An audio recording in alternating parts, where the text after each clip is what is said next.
যাচ্ছি সাক্ষী রেখে যে ভারতবর্ষের প্রধানমন্ত্রীর কাছে আমার অনুরোধ থাকলো, তিনি আমার থেকে বয়সে অনেক বড়, আমি শ্রদ্ধা নিবেদন করি আপনাকে করো জোরে আমি অনুরোধ করব যে আগামী পার্লামেন্ট সেশনে আপনার সরকার বিল আনুক, একটা পরিবার থেকে একজন রাজনীতি করবে, দুজন রাজনীতি করবে না, প্রথম ভোটটা আমি দিয়ে রাজনীতি থেকে অবসর নেব।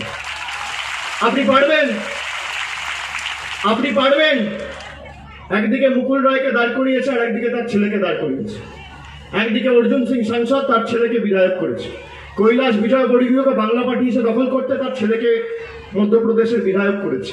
রাজনাথ সিং প্রতিরক্ষা মন্ত্রী, তার ছেলে বিধায়ক পঙ্কজ সিং। মেনকা গান্ধী, বরুণ গান্ধী, পীযূষ গোয়েল তার বাবা। কত ভুড়ি ভুড়ি উদাহরণ দেবো, গিয়ে কথা না বলে কাজে প্রমাণ করুন। বিল আনুন, প্রথম ভোটটা অভিষেক বন্দ্যোপাধ্যায় দিয়ে আমি কথা দিয়ে যাচ্ছি, আমাদের পরিবার থেকে জননেত্রী মমতা বন্দ্যোপাধ্যায় রাজনীতি করবে, আমি করব না। কিন্তু আপনাকেও কথা দিতে হবে যে আপনি যাদেরকে আজকে দলে নিয়ে পরিবারতন্ত্রের কথা বলে মানুষকে বিভ্রান্ত করছেন, আপনাকেও কাজে প্রমাণ দিতে হবে। কালকে প্রধানমন্ত্রী এসে বলছে, এদেরকে কি বলবে? পিছনে কি লেখা আছে? যে মঞ্চ থেকে বক্তৃতা দিচ্ছে পিছনে কি লেখা আছে পড়ে বলতে পারবে না। বাংলা জানে না, বাংলা বলতে পারে না, বাংলা লিখতে পারে না, তারা নাকি সোনার বাংলা করবে। আচ্ছা জিজ্ঞেস করুন এদেরকে, 7 বছর ক্ষমতায়, 2014 থেকে 2021 আজ পর্যন্ত সোনার ক্ষমতায় একটা রাজ্যকেও দেখাতে পারবে যেখানে বিনা পয়সায় স্বাস্থ্য, বিনা পয়সায় শিক্ষা, বিনন্দী গ্রামে গিরেগা? আর কিভাবে মমতা বন্দ্যোপাধ্যায়ের উপর আক্রমণ হলো আপনারা দেখলেন। এখন এসে বলছে দিদি কা দাস অঙ্গীকার নেই চলেগা। আরে আপনি কি করবেন বলুন না, আমাকে গালাগালি দিচ্ছে। আপনি তো আমার থেকে বয়সে এত বড়, আপনার গালাগালি আমার কাছে আশীর্বাদের সমান। আমাকে গালাগালি দিন, আরো 10টা গালাগালি দিন, কিন্তু বাংলার মানুষকে নিয়ে আপনারা ছেলে খেলা করছেন কেন? বাংলার প্রতি এত রাগ, এত বঞ্চনা, এত লাঞ্ছনা, এত বিতৃষ্ণা কেন মোদিজি? বাংলার বিদ্যাসাগরের মূর্তি যারা ভাঙছে তাদেরকে আপনার বড় বড় পুরস্কার দিয়ে বড় বড় পদপ্রাপ্তি করে দিচ্ছেন। বাংলার মানুষকে যারা ভাতে মারছে, পেটে মারছে, তারা আপনাদের চোখের নয়নের মণি। বাংলার মানুষের, বাংলার সরকারের বকেয়া পাওনা জিএসটি বাবদ হাজার হাজার কোটি টাকা আপনি আটকে রেখে দিচ্ছেন।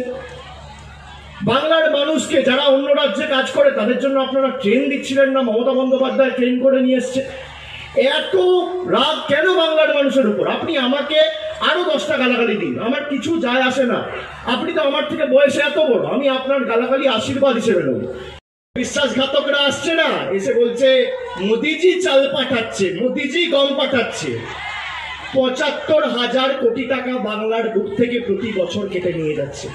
7 বছরে বাংলা থেকে 5,25,000 কোটি টাকা ভারতীয় জনতা পার্টি কেটে নিয়ে গেছে। মমতা বন্দ্যোপাধ্যায় বলেছে যে আগামী দিন সরকার ক্ষমতায় আসার পর তোমার দিল্লির চাল গমের অপেক্ষায় বাংলার মানুষ থাকবে না। আমার সরকার বিনা পয়সায় খাদ্য দিয়েছে। শুনুন, এখনো তো শেষ করিনি, হাততালি দেবেন। বিনা পয়সায় খাদ্য দিয়েছে। খাদ্য নিতে কোথায় যেতে হয়? কোথায় যেতে হয়? কোথায় যেতে হয় খাদ্য নিতে? শুনতে পাচ্ছেন? একটু জোরে বলতে হবে তো। কোথায় যেতে হয় মায়েরা? 1 জুন থেকে রেশন দোকানে যেতে হবে না, খাদ্য আপনার বাড়িতে এসে পৌঁছাবে। দুয়ারে রেশন, দুয়ারে দুয়ারে রেশন, বিনা পয়সায় খাদ্য, বিনা পয়সায় শিক্ষা, বিনা পয়সায় স্বাস্থ্য। লাইনে দাঁড়িয়ে আর খাদ্যর জন্য অপেক্ষা করতে হবে না, সরকার খাদ্য আপনার বাড়িতে 1 জুন থেকে পৌঁছে দেবে। যারা ভাবছে সন্ত্রাস করব,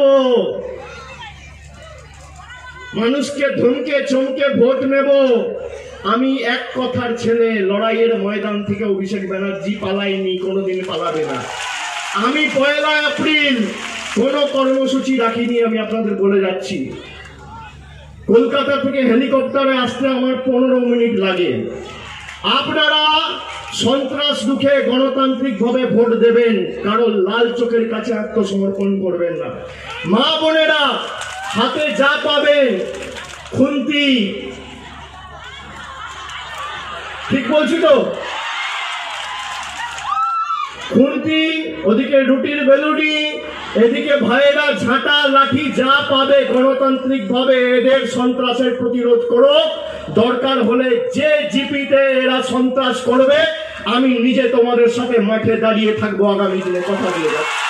পিএম কিষাণ সম্মান নিধি ৬,০০০ টাকা করে কৃষকদের দেবো বিজেপি বলছে। বাংলাকে পাতে মারা ভাতে মারার পরও মমতা ব্যানার্জির সরকার বলেছে ভাই তোমার দিল্লির টাকা দরকার নেই, আমাদের সরকার প্রতিষ্ঠা হবে ১ জুন থেকে বাংলার ৬৮ লক্ষ ক্ষুদ্র এবং প্রান্তিক কৃষককে কেন্দ্রের ৬,০০০ টাকা নয়, বাংলার সরকার একর পিছু ১০,০০০ টাকা দেবে, একর পিছু ১০,০০০।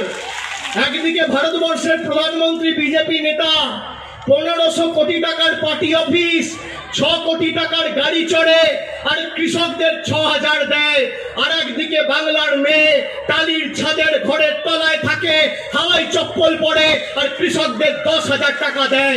আপনি কাকে বাঁচবেন মায়েরা? কাকে বাঁচবেন? কাকে বাঁচবেন? আর একটা কথা বলবো, অনুমতি দিলে বলবো। ময়না দিচ্ছে রায়, বিনা পয়সায় খাদ্য পাই, বিনা পয়সায় স্বাস্থ্য পাই, বিনা পয়সায় শিক্ষা পাই। আরে যখন ডাকি তখন পাই। বহিরাগতদের নেই বাংলায় ঠাই, বহিরাগতদের দিন বিদায়, কন্যাশ্রী করেছে বিশ্বজয়। যখন ডাকি তখন পাই, উন্নয়ন আর প্রগতিতে মানুষের ছাই। দুহাত তুলে বাংলা নিজের, বাংলা নিজের, বাংলা নিজের, বাংলা নিজের, বাংলা নিজের, বাংলা নিজের, বাংলা নিজের, বাংলা নিজের, বাংলা নিজের, বাংলা নিজের, বাংলা নিজের, বাংলা নিজের, বাংলা নিজের। কেন্দ্রীয় বাহিনী দিয়ে সন্ত্রাস করব। আরে মেদিনীপুরের মানুষ তো সিপিএম এর ৩৪ বছরের সন্ত্রাস ঢুকেছে, তোমরা কোন ছাড়? তোমরা কি ভাবছো সন্ত্রাস করে মানুষের ভোট নেবে? ঠিক আছে, দেখা যাক আগামী দিনে যে আমার মেদিনীপুরের মা ভাইদের শক্তি বেশি না দিল্লির বুকে যারা মেদিনীপুরের আবেগকে বিক্রি করেছে তাদের শক্তি বেশি। আগামী দিন খেলা হবে, হবে, হবে কি? আপনার জীবনের আগামী 5 বছরের ভবিষ্যৎ আপনি চান কাঁথির 5 দাদা ঠিক করুক না আপনার পরিবারের 5টা লোক ঠিক করুক? সিদ্ধান্ত আপনাকে নিতে হবে। প্রথমবার পশ্চিমবঙ্গে পরিবারতন্ত্র থেকে আর একটা পরিবারের শিকল ভেঙে আগামী দিন মেদিনীর বুকে মুক্তির সূর্যোদয় ঘটতে চলেছে। আমি অগ্রিম অভিনন্দন জানাতে চাই পূর্ব মেদিনীপুর, পশ্চিম মেদিনীপুর, ঝাড়গ্রামের মানুষকে। যারা পরিবারতন্ত্র নিয়ে কথা বলে, এখানে ক্যামেরা আছে, অন রেকর্ড বলে যাচ্ছি, বিজেপি বলছে না পরিবারতন্ত্র আর নয়। তাহলে আগামী 1 এপ্রিল ফুল করতে হবে।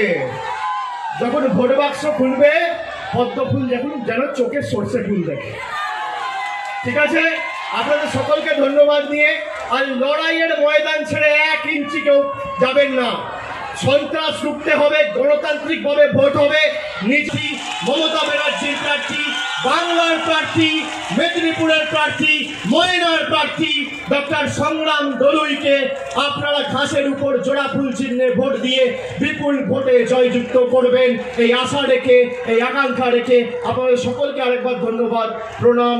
জনসাধারণ এবং তৃণমূল কংগ্রেসের কর্মী সমর্থক শুভানুধ্যায়ী নেতৃত্ব সকলকে আন্তরিক অভিনন্দন, শুভেচ্ছা এবং কৃতজ্ঞতা জানাচ্ছি আজকের এই সভাটিকে সাফল্যমণ্ডিত করার জন্য। আগামী 1